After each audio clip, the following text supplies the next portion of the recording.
Hello বন্ধুরা, আমার নাম মৌসুমী। আমি বাংলাদেশের একজন মেয়ে। আজকে আমি তোমাদেরকে যে গল্পটি বলবো সেটি আমার চাচাত ভাই সোলাইমানকে নিয়ে। ছোটবেলা থেকে সোলাইমান আমাকে খুব ভালোবাসত। সে আমার চেয়ে বছরের বড়। বন্ধুরা, আমি রূপে গুণে ছিলাম অনন্যা। হয়তো এই কারণেই সোলাইমান আমাকে এতটা পছন্দ করত। প্রায় সে আমাকে তার মনের কথা বলার চেষ্টা করত, কিন্তু আমি বুঝেও না বোঝার ভান করতাম। আমার মনে হতো তার উদ্দেশ্য হয়তো ভালো নয়। সে সবসময় চাইতো আমার সাথে। বন্ধুরা, বাকিটা গল্পেই বলছি। আশা করি বন্ধুরা আমার গল্পটি খুব মনোযোগ সহকারে শুনবে। নিশ্চয়ই অনেক মজা পাবে। তাহলে জল বন্ধুরা, কথা না বাড়িয়ে মূল গল্পে চলে যাই। বন্ধুরা, এক শীতের সকালে আমি ঘুমের মধ্যে হঠাৎ মাথায় একটা তীব্র ব্যথা অনুভব করলাম। লাফ দিয়ে উঠে বসে চিৎকার করে বললাম, মাগো গেছে গেছে, আমার মাথা গেছে। কোন শালাই কি মারছে রে? ঘুমের ঘোরে তখনও চোখ ভালো করে খুলিনি। হঠাৎ নজরে পড়ল আমার বিছলার পাশে একটা মোড়ানো কাগজ পড়ে আছে। কাগজটা হাতে নিয়ে দেখি একটা ছোট পাথর তার ভেতর মোড়ানো। বুঝলাম এটাই আমার মাথায় লেগেছে। কাগজটা খুলে পড়লাম, এই যে মিসেস ঘুমঘুমারি, এত ঘুমিও না, এক্ষুনি বারান্দায় আসেন তাড়াতাড়ি, লেট হলে কিন্তু খবর আছে। আমি তো অবাক, কে এমন ধমক দিয়ে বারান্দায় ডাকছে। প্রথমে ভাবলাম আবার কম্বল মুড়ি দিয়ে ঘুমিয়ে পড়ি, কিন্তু কি জানি কেন হঠাৎ লাফ দিয়ে উঠে বারান্দায় ছুটলাম। গিয়ে যা দেখলাম তাতে আমার চোখ বড়বড় হয়ে গেল। নিচে দাঁড়িয়ে আছে সোলাইমান। ভাইজা, আমি বিটবিট করে বলে উঠলাম, সোলাইমান ভাইজা। সেই সোড়ায় আমাকে ফোন চেক করতে বলল। ফোন হাতে নিয়ে দেখি কতগুলো মিসড কল আর মেসেজ। ফোন সাইলেন্ট ছিল বলে কিছুই বুঝিনি। আমি তো ঘুমের পাগল, ঘুমালে হুঁশ থাকে না। আবার ফোনে টোন করে মেসেজ এলো, বারান্দায় আর জলদি। আমি হুটহুট করে আবার বারান্দায় গেলাম। নিচে তাকিয়ে দেখি সোলাইমান শান্তভাবে আমার দিকে তাকিয়ে আছে। আমি অবাক, কারণ এতক্ষণ ধমক দিলেও তার মুখে এখন কোনো রাগ নেই। আবার ফোনে মেসেজ, 5 মিনিটের মধ্যে নিচে আয়। আমার তো বিরক্ত লাগছে। শীতের সকালে কে নিচে নামতে চায়? আমি মেসেজ করে বললাম, আমি পারবো না নিচে নামতে, তুমি এই ভোরবেলা এখানে কি করছো? সোলাইমানের রিপ্লাই এলো, মৌসুমী, তোর সাহস তো কম না, আমায় প্রশ্ন করিস। 5 মিনিটের মধ্যে আসবি, নইলে আমি বারান্দার টপকে তোর রুমে আসবো। তুই জানিস তখন তোর কি হবে? আমি জানি সোলাইমানের কথা না শুনলে আমার কপালে দুঃখ আছে, তাই তাড়াতাড়ি ফ্রেশ হয়ে চাদর জড়িয়ে গুটি গুটি পায়ে বাসা থেকে বেরিয়ে পড়লাম। বাসার সবাই ঘুমে, তাই কেউ দেখেনি, নইলে এই ভোরে বেরোলে কি কান্দি না হতো। নিচে গিয়ে দেখি সোলাইমান আমার অপেক্ষায় দাঁড়িয়ে। আমি বললাম, কি হয়েছে ভাইজা, এত রাতে কেন ডাকছো? সে ভ্রুকুচকে বলল, তোর কাছে এখন রাত মনে হয়? লাইক সিরিয়াসলি মৌসুমী, একটু পর চারপাশে ফুটফুটে আলো হবে, সকালের এই দৃশ্য কত সুন্দর। আমি ঘুমের ঘুরে তার কথায় চান দিচ্ছি না।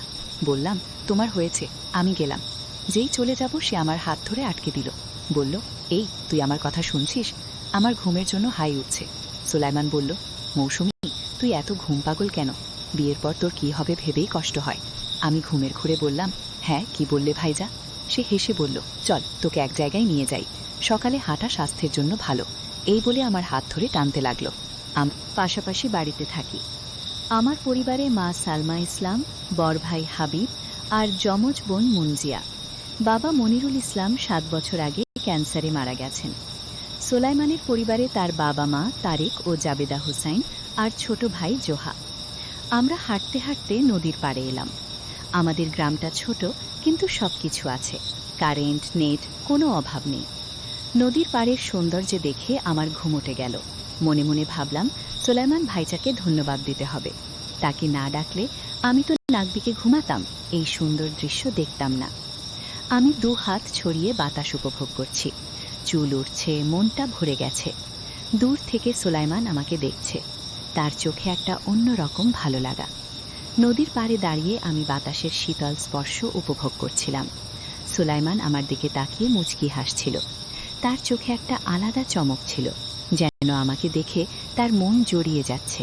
আমি লজ্জা পেয়ে মাথা নিচু করলাম। সে এগিয়ে এসে বলল, কিরে ঘুমকুমারী, এখন তো ঘুম কোথায় পালালো? আমি হেসে বললাম, হ্যাঁ ছিলাম তো, এখন এই পরিবেশটা ভালো লাগছে। সে ভাব নিয়ে বলল, তাহলে আমাকে ধন্যবাদ দে। আমি না হলে তুই তো আসতেই চাসনি। আমি তার দিকে তাকিয়ে বললাম, ইস, ধন্যবাদ দিতে হবে? তুমি আমার মাথায় পাথর মেরে আলু করে দিয়েছ, আবার ধন্যবাদ চাও? সুলাইমান হেসে আমার কাছে এসে মাথা দেখতে চাইল। আমি বললাম, লাগবে না তোমার দেখার। কিন্তু সে জোর করে দেখল, আর দেখে বলল, সত্যিই ফুলে গেছে। শরীর মৌসুমি ব্যথা দিতে চায়নি। তার নরম কণ্ঠে আমি একটু অবাক হলাম। বললাম, আরে সমস্যা নেই, বাসায় গিয়ে বরফ লাগাবো। সে বলল, চল তাড়াতাড়ি বাসায় যাই। কিন্তু আমার এখন যেতে ইচ্ছে করছিল না। আমি বললাম, আর একটু থাকি প্লিজ ভাইজান। আমার কিউট মুখ দেখে এসে আর না করতে পারে না। আমরা নদীর পাড়ে ঘুরতে লাগলাম। আমি একটানা কথা বলে যাচ্ছি, আর সোলাইমান মন দিয়ে শুনছে। আমি বললাম, ভাইজান, তুমি সবসময় এমন সকালে উঠে ঘুরে বেড়াও? সে হেসে বলল, না রে, সব সময় না, আজ তোকে ডাকার জন্য এলাম। আমি ভ্রুকুচকে বললাম, কেন, আমাকে ডাকার কি দরকার ছিল? সে একটু থেমে বলল, জানিস তো, তুই যখন ঘুম থেকে উঠিস না, তখন তোর মুখটা দেখতে কেমন লাগে? একদম প্যাঁচার মতো। আমি হেসে ফেললাম, বললাম, তুমি না একদম পাগল। হঠাৎ সোলাইমান বলল, এখানে দাঁড়া, আমি আসছি। আমি অবাক হয়ে দাঁড়িয়ে রইলাম। কোথায় গেল সে? কিছুক্ষণ পর সে ফিরে এলো, হাতে একটা গোলাপ ফুল। আমি তো হাঁ করে তাকিয়ে আছি। সে বলল, এইভাবে হাঁ করে না তাকিয়ে ফুলটা ধর। আমি ফুলটা হাতে নিয়ে বললাম, কোথায় পেলে? সে হেসে বলল, সেটা তোর জানতে হবে না। আমি ফুলটা পেয়ে এত খুশি, মনে হচ্ছিল যেন কোনো দামি উপহার পেয়েছি। হঠাৎ মজা করে বলে উঠলাম, বাই এনি চান্স তুমি আমায় প্রপোজ করছো না তো? সুলাইমান ভাবাজাকা খেয়ে তোলাতে লাগলো। মানে, কি বলতে চাচ্ছিস? আমি হেসে বললাম, তুমি তোতলাচ্ছ কেন? সে সিরিয়াস হয়ে বলল, উল্টাপাল্টা কথা বাদ দে, এমনি ভুল দিয়েছি। তোর থেকে তো মঞ্জিয়া বেশি সুন্দর, প্রপোজ করলে তাকে করব তো, কেন? তার কথায় আমার হাসি মিলিয়ে গেল। মাথা নিচু করে দাঁড়িয়ে রইলাম। সে বুঝে সে ভুল কিছু বলে ফেলেছে। আমি বললাম, হ্যাঁ জানি মঞ্জি আমার থেকে সুন্দর, তোমার মতো ছেলে তাকেই প্রপোজ করবে। আমি তো মজা করছিলাম। সুলাইমান বলল, মৌসুমি, আমি ওভাবে বলতে চাইনি। আমি বললাম, চলো বাসায় যাই, অনেকক্ষণ হয়েছে। সে আবার বলল, সরি মৌসুমি, আমি তোকে কষ্ট দিতে চাইনি। আমি বললাম, কষ্ট পাবো কেন মঞ্জিয়া, সুন্দর, এটা তো সত্যি। কিন্তু মনে মনে আমার খারাপ লাগছিল। বাসায় ফিরে আসার পথে ভাবছিলাম, মৌসুমি তোর এত খারাপ লাগছে কেন? মঞ্জিয়া তোর বোন, সবাই তো বলে সে সুন্দর। কিন্তু সুলাইমান ভাইয়ার মুখে এটা শুনে কেন যেন খারাপ লাগলো। বাসায় ফিরে দরজায় ঢুকতে গেলাম। হঠাৎ কোথা থেকে একটা বোতল এসে মাথায় লাগলো। আমি চিৎকার করে বললাম, আজকে সবাই আমার মাথার পিছনে পড়েছে কেন? বাড়িতে ঢুকে দেখি মঞ্জিয়া এসে বলল, দিদি তুই কোথায় ছিলি? মা খুঁজছে। আমি বললাম, আরেকটু বাইরে গিয়েছিলাম। পায়েসে বললেন, এই ভোরে কোথায় গিয়েছিলি? তুই কি পাগল হয়ে গেছিস? আমি বললাম, মা সকালে হাঁটতে গিয়েছিলাম। মায়ের কথায় আমি একটু লজ্জা পেলাম। সত্যি বলতে সুলাইমানের সঙ্গে বেরিয়েছিলাম বলতে মুখে আটকে যাচ্ছিল। আমি মাথা নিচু করে বললাম, মা আমি আরেকটু সাবধানে থাকব। মা একটু কড়া চোখে তাকিয়ে বললেন, দেখ মৌসুমি, তুই বড় হয়েছিস, এখন থেকে এমন ভোরবেলা বাইরে যাওয়া বন্ধ কর। কি কাণ্ড হয়ে যায় ভেবেছিস? আমি মাথা নাড়লাম, কিন্তু মনে মনে ভাবছিলাম, সুলাইমান ভাইজা কেন আমাকে ডেকেছিল? তার কথা মনে পড়তেই বুকের ভেতরটা কেমন জেনছাড় করছিল। দিন কয়েক কেটে গেল, সুলাইমানের সঙ্গে আর দেখা হয়নি।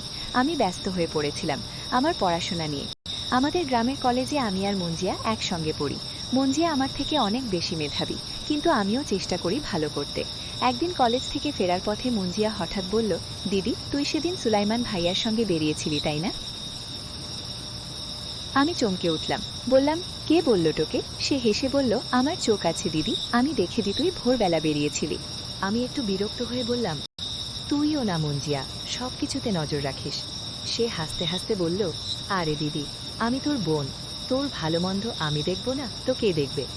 তা সুলাইমান ভাইজা কি বলল? আমি মুখ ঘুরিয়ে বললাম, কিছুই না, শুধু সকালের দৃশ্য দেখাতে নিয়ে গিয়েছিল। মঞ্জিয়ার চোখে একটা দুষ্টু হাসি খেলে গেল। সে বলল, বুঝেছি, তবে দিদি সুলাইমান ভাইরা তোকে খুব পছন্দ করে। আমি চুপ করে রইলাম, কিন্তু মনের ভেতর কেমন যেন একটা ঢেউ উঠল। বিকেলে বাড়ি ফিরে দেখি সুলাইমানের মা জাবেদা খালা আমাদের বাড়িতে এসেছেন। আমাকে দেখে তিনি হেসে বললেন, মৌসুমি কেমন আছিস মা, অনেকদিন তোকে দেখিনি।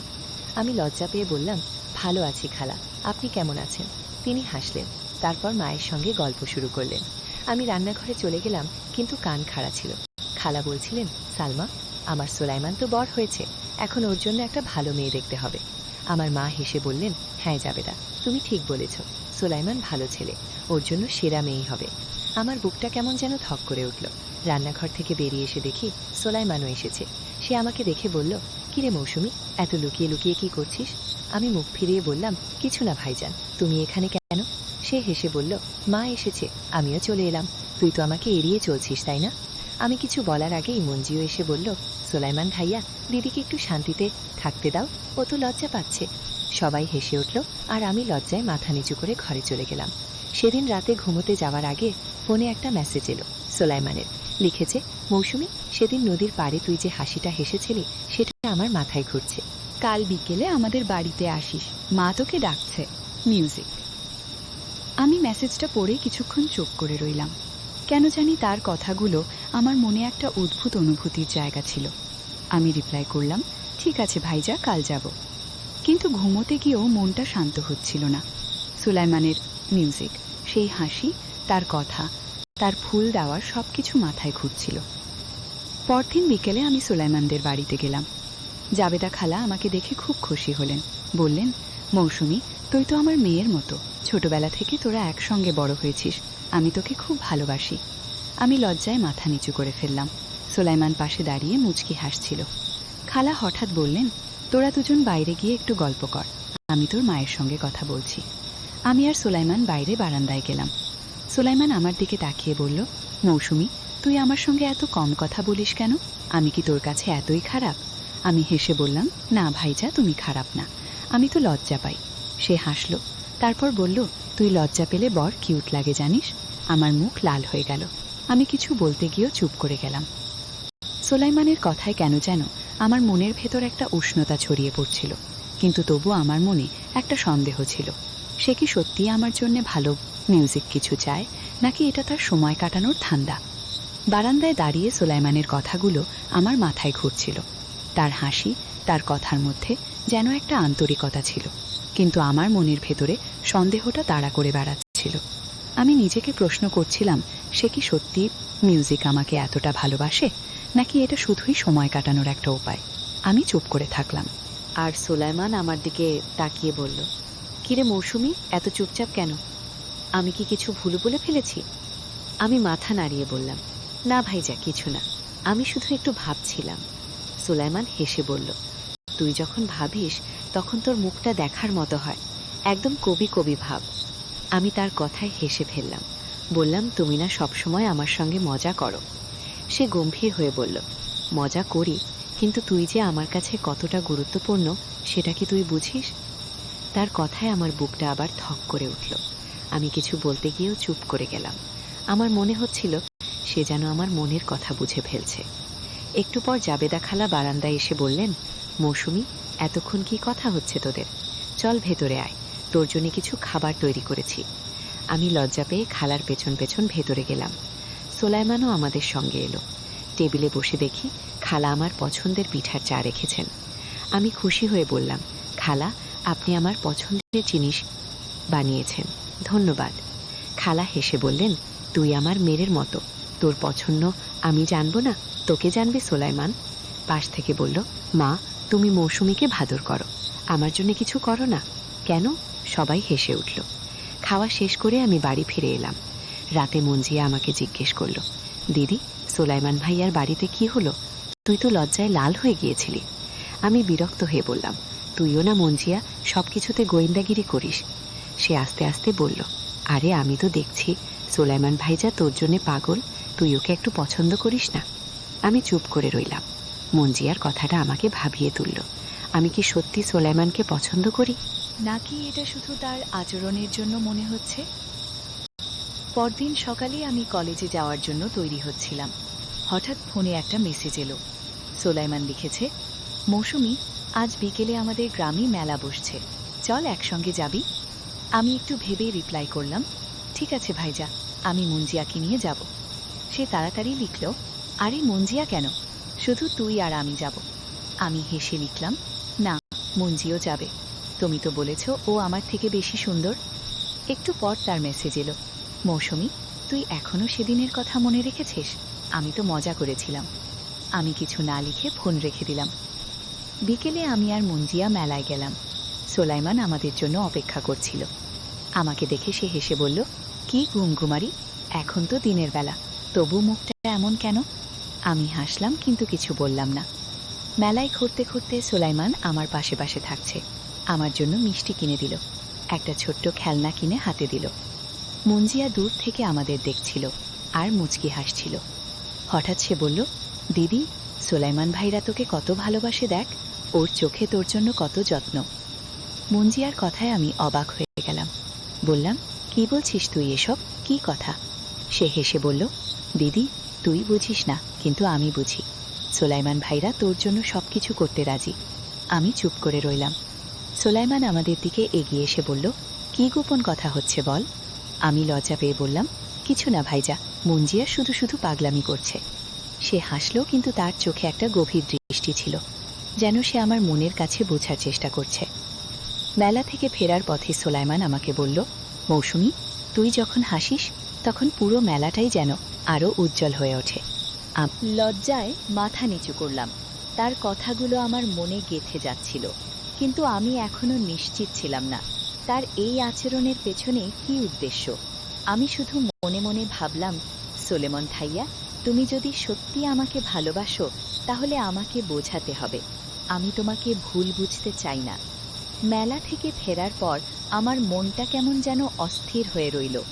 সোলেমনের কথাগুলো, তার হাসি, তার আমার প্রতি যত্ন, সবকিছু মাথায় ঘুরপাক খাচ্ছিল।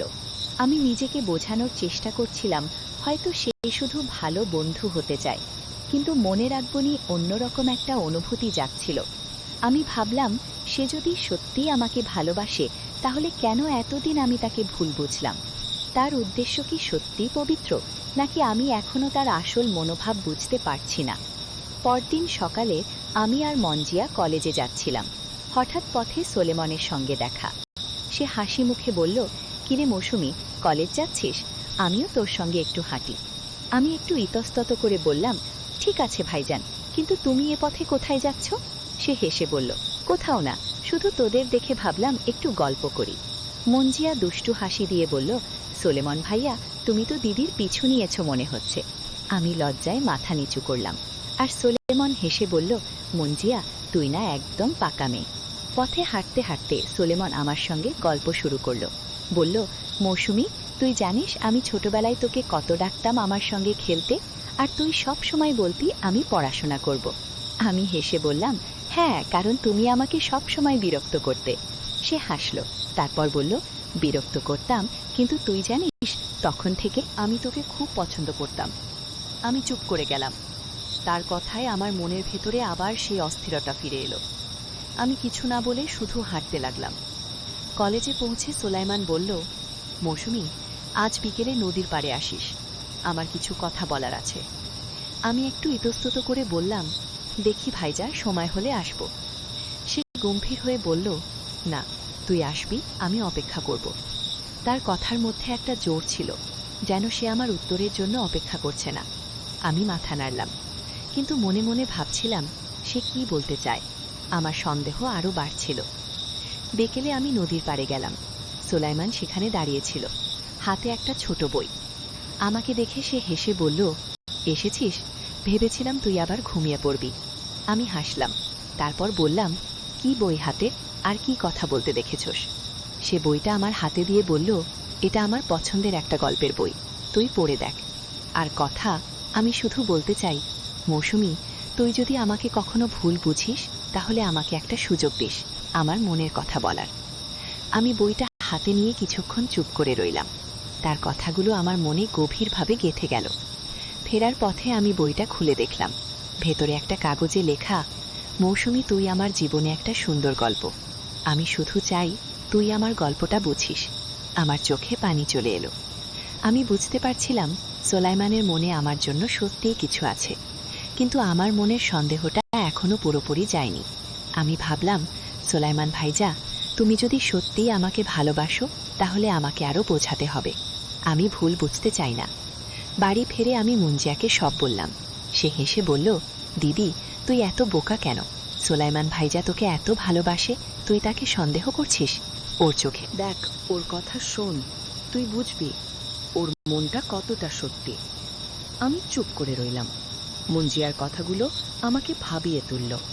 আমি সিদ্ধান্ত নিলাম আমি সোলাইমানকে আরেকটু সময় দেব। হয়তো তার মনের কথা আমি সত্যিই বুঝতে পারবো। সেদিন রাতে আমি বইটা পড়তে শুরু করলাম। গল্পগুলো ছিল ভালোবাসার আর বিশ্বাসের। প্রতিটা গল্প পড়তে পড়তে আমার মনে হচ্ছিল সোলাইমান আমাকে এই বইটা কেন দিল। সে কি আমাকে বোঝাতে চায় তার ভালোবাসাও এমনই পবিত্র? আমি ঠিক করলাম, পরের বার তার সঙ্গে দেখা হলে আমি তার মনের কথা জানতে চাইব। কিন্তু আমার মনের সন্দেহটা আমাকে বারবার বলছিল, মৌসুমী, সাবধানে থাকিস। তুই তাকে পুরোপুরি বিশ্বাস করার আগে ভালো করে বুঝে নে। সোলাইমানের দেওয়া বইটার গল্পগুলো আমার মনে দাগ কেটেছিল। প্রতিটা গল্পে ভালোবাসার পবিত্রতা আর বিশ্বাসের গভীরতা ফুটে উঠেছিল।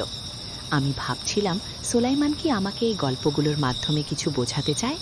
তার কথা, তার আচরণ, তার আমার প্রতি যত্ন সবকিছুই আমাকে ভাবিয়ে তুলছিল। কিন্তু আমার মনের সন্দেহটা এখনো পুরোপুরি যায়নি। আমি ঠিক করলাম তার সঙ্গে পরিষ্কার করে কথা বলবো। আমাকে বুঝতে হবে তার মনের আসল উদ্দেশ্য কি।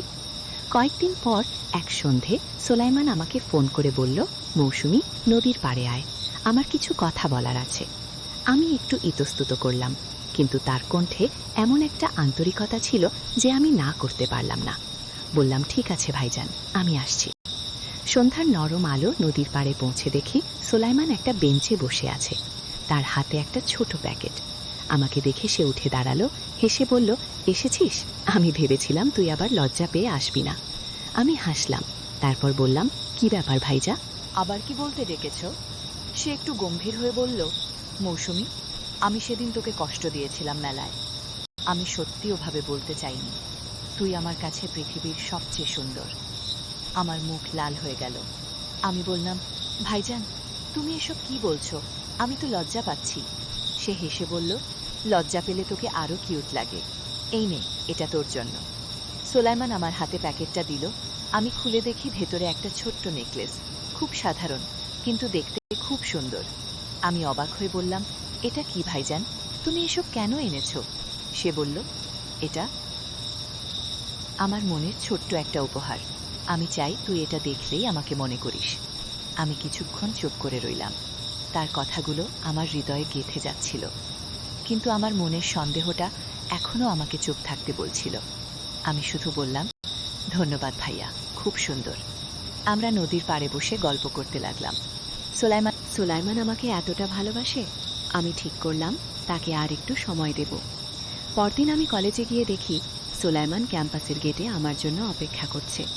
আমাকে দেখে সে হেসে বলল, কিরে মৌসুমী, নেকলেসটা পরেছিস?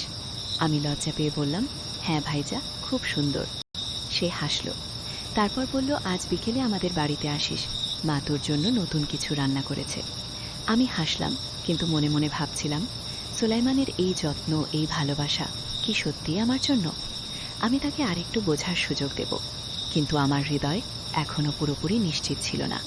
সোলাইমানের দেওয়া নেকলেসটা হাতে নিয়ে আমি বাড়ি ফিরে এলাম। তার কথাগুলো আমার মনের মধ্যে ঘুরছিল।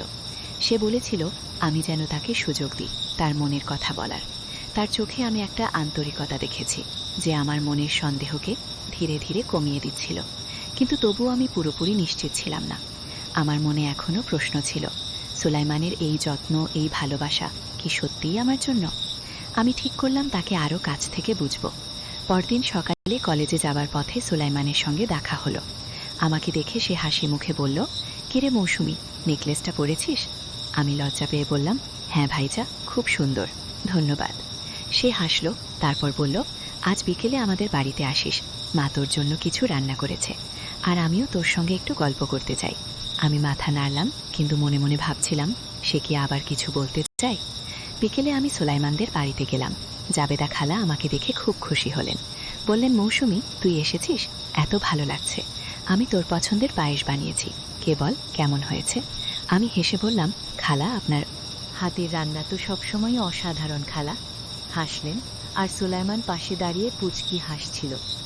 খাবার পর খালা বললেন, তোরা দুজন বাইরে গিয়ে একটু ঘুরে আয়, আমি তোর মায়ের সঙ্গে গল্প করি। আমরা সোলাইমানদের বাড়ির পেছনের বাগানে গেলাম। বাগানের নানা রকম ফুল আর ফলের গাছ। আমি একটা গোলাপ ফুল দেখে বললাম, ভাইজা, এই ফুলটা তো সেই দিনের মতো যেটা তুমি আমাকে দিয়েছিলে। সে হেসে বলল, হ্যাঁ, এই বাগান থেকেই সেদিন ফুলটা এনেছিলাম। তুই যখন ফুলটা হাতে নিয়ে হাসলি, আমার মনে হয়েছিল তুই ফুল আর থেকেও সুন্দর। আমি লজ্জায় মাথা নিচু করলাম। তার কথায় আমার মনটা কেমন যেন উষ্ণ হয়ে উঠছিল। বাগানে ঘুরতে ঘুরতে সোলাইমান হঠাৎ থামো। সে গম্ভীর হয়ে বলল, মৌসুমী, আমি জানি তুই আমাকে এখনো পুরোপুরি বিশ্বাস করিস না। আমি শুধু বলতে চাই, আমার ভালোবাসা সত্যি। আমি তোকে ছোটবেলা থেকে পছন্দ করি, কিন্তু কখনো তোর ক্ষতি হয় এমন কিছু করিনি। তার কথায় আমার বুকটা কেঁপে উঠল। আমি বললাম, ভাইজান, আমি তোমাকে ভুল বুঝতে চাই না। আমার মনে অনেক প্রশ্ন, কিন্তু আমি চেষ্টা করছি বুঝতে। আমাকে সময় দাও। সে মাথা নাড়ল, বলল, আমি তোর জন্য যত সময় লাগে অপেক্ষা করব। বাড়ি ফিরে আমি মঞ্জিয়াকে সব বললাম। সে হেসে বলল, দিদি, তুই এত ভাবিস কেন? সোলাইমান ভাইয়ার মনটা পবিত্র। তুই ওকে আরেকটু সুযোগ দিয়ে দেখবি। ওর ভালোবাসা তোর সব সন্দেহ দূর করে দেবে। আমি চুপ করে রইলাম। মঞ্জিয়ার কথাগুলো আমাকে ভাবিয়ে তুলল। আমি বুঝতে পারছিলাম আমার মনের সন্দেহ ধীরে ধীরে কমে আসছে। সোলাইমানের প্রতি আমার একটা টান তৈরি ছিল। সেদিন রাতে আমি নেকলেসটা হাতে নিয়ে অনেকক্ষণ ভাবলাম। সোলাইমানের দেওয়া বই, ফুল, নেকলেস সবকিছুই যেন আমাকে তার মনের গভীরতা বোঝাচ্ছিল। আমি মনে মনে ঠিক করলাম তাকে আরেকটু সময় দেব। আমি তাকে ভুল বুঝতে চাই না। আমার মন বলছিল হয়তো সে সত্যিই আমাকে ভালোবাসে, আর তার ভালোবাসা আমার জন্য পবিত্র। পরদিন সকালে আমি কলেজে যাওয়ার সময় সোলাইমানের সঙ্গে আবার দেখা হলো। সে হাসি মুখে বলল, মৌসুমী, কালকের পায়েস কেমন লাগলো? আমি হেসে বললাম, খুব ভালো। ভাইজা খালাকে বল আমি আরও খাবো। সে হাসল। তারপর বলল, আজ বিকেলে নদীর পাড়ে আসিস। আমি তোর জন্য একটা সারপ্রাইজ রেখেছি। আমি কৌতূহলী হয়ে বললাম, কি সারপ্রাইজ ভাইজান? সে হেসে বলল, এটা সারপ্রাইজ বললে আর মজা থাকবে না। আমি হাসলাম, কিন্তু মনে মনে ভাবছিলাম এই সারপ্রাইজ কি আমার মনের সব প্রশ্নের উত্তর দেবে? বিকেলের নরম আলো, আমি নদীর পাড়ে পৌঁছলাম। সোলাইমান ইতিমধ্যে সেখানে অপেক্ষা করছিল। তার হাতে একটা ছোট্ট বাক্স আর চোখে একটা উত্তেজিত হাসি। আমাকে দেখে সে বলল, মৌসুমী, তুই এসেছিস। আমি জানতাম তুই আমার কথা রাখবি। আমি হেসে বললাম, ভাইয়া, তুমি তো সারপ্রাইজ কথা বলেছিলে, প্রাইজ দেখাও। সে হাসল। তারপর আমাকে বাক্সটা দিয়ে বলল, আগে খুললো, তারপর বলো। বাক্সটা খুলে দেখি ভেতরে একটা ছোট্ট ডায়েরি। আমি অবাক হয়ে বললাম, এটা কি ভাইজান? সে বলল, এটা আমার লেখা। আমি তোকে বোঝাতে চাই আমার মনের কথা, তুই পড়ে দেখ। আমি ডায়েরিটা হাতে নিয়ে পাতা উল্টালাম। ভেতরে তার হাতে লেখা কিছু কথা, আমার জন্য তার ভালোবাসার কথা, ছোটবেলা থেকে আমার প্রতি তার যত্নের কথা। একটা লাইনে লেখা ছিল, মৌসুমী, তুই আমার জীবনের সবচেয়ে সুন্দর গল্প। আমি শুধু চাই তুই আমার এই গল্পের অংশ হস। আমার চোখে পানি চলে এলো। আমি বললাম, ভাইজা, তুমি এত কিছু লিখেছ, আমি তো জানতাম না তুমি আমাকে এতটা ভালোবাসো। সে গম্ভীর হয়ে বলল, মৌসুমী, আমি জানি তুই আমাকে অনেকদিন ভুল বুঝেছিস, কিন্তু আমার ভালোবাসার সব সময় পবিত্র ছিল। আমি তোকে কখনো কষ্ট দিতে চাইনি। তার কথাই আমার মনের সব সন্দেহ যেন এক মুহূর্তে উড়ে গেল। আমি বুঝলাম আমি তাকে এতদিন ভুল বুঝেছি। আমি বললাম, ভাইজা, আমি সত্যিই তোমাকে ভুল বুঝেছিলাম। আমি সরি। সোলেমান এসে বলল, তোর সরি বলার দরকার নেই। তুই যে আমার কথা শুনলি, এটাই আমার জন্য অনেক। আমরা নদীর পাড়ে বসে অনেকক্ষণ গল্প করলাম। সে আমাকে তার ছোটবেলার কথা বলল, কিভাবে সে আমার জন্য সবসময় যত্ন নিত, আমাকে হাসাতে চাইত। আমি তার কথা শুনে বুঝলাম তার ভালোবাসা ছিল হৃদয়ের গভীর থেকে। আমার মনেও তার প্রতি একটা নতুন অনুভূতি জাগছিল। আমি বুঝতে পারছিলাম আমিও তাকে ভালোবাসতে শুরু করেছি। কিছুদিন পর আমি অসুস্থ হয়ে পড়লাম। জ্বরে আমার শরীর ভেঙে আসছিল। মিউজিক সোলেমান জানতে পেরে রাত জেগে আমার পাশে থাকল, বলল, আমার যত্ন নিল। আমার মা বললেন, সোলেমান, তুই এত কিছু করিস কেন? তুই তোমার মিউজিক ছেলের মতো। সে হেসে বলল, খেলা মৌসুমী আমার কাছে অনেক গুরুত্বপূর্ণ। ওর যত্ন নেওয়া আমার দায়িত্ব। তার কথায় আমার মন ভরে গেল। আমি তার চোখে আমার জন্য অফুরন্ত ভালোবাসা দেখলাম। 1 বছর পর আমাদের পরিবারে আলোচনা শুরু হলো। সোলেমানের মা বাবা আমার মায়ের কাছে আমার হাত চাইলেন। আমি লজ্জায় মুখ লুকিয়ে ফেললাম। মা বললেন, মৌসুমী, তুই কি চাস? আমি চুপ করে রইলাম। মঞ্জিয়া হেসে বলল, মা, দিদি তো লজ্জা পাচ্ছে, ওরা তো একে অপরকে ভালোবাসে। সবাই হেসে উঠল। আমার মনের ভেতরে একটা শান্তি ছড়িয়ে পড়ছিল। আমি বুঝলাম সোলেমান আমাকে সত্যি ভালোবাসে, আর আমিও তাকে ভালোবাসি। অবশেষে আমাদের বিয়ে ঠিক হলো। বিয়ের দিন আমি সোলেমানের দিকে তাকিয়ে ভাবলাম, এই মানুষটি আমাকে কতটা ভালোবাসে বাসরাতে সে আমাকে বলল, মৌসুমী, তুই আমার জীবনের সবচেয়ে বড় উপহার। আমি তার বুকে মাথা রেখে বললাম, ভাইজান, আমি তোমাকে ভুল বুঝেছিলাম। তুমি আমাকে সত্যিকারের ভালোবাসা শিখিয়েছ। ভাইজান, তোমার জন্য পেয়েছি আমি একটা সুন্দর জীবন। সবশেষে বন্ধুরা, আমি তোমাদেরকে বলতে চাই, কাউকে ভুল বোঝার আগে তার উদ্দেশ্য বোঝার চেষ্টা করো। ভালোবাসা সবসময় পবিত্র হয় যদি তার হৃদয় থেকে আসে। ধৈর্য আর বিশ্বাস দিয়ে যে ভালোবাসাকে মূল্যায়ন করা হয়, সেই ভালোবাসা একদিন না একদিন পূর্ণতা পায়। বন্ধু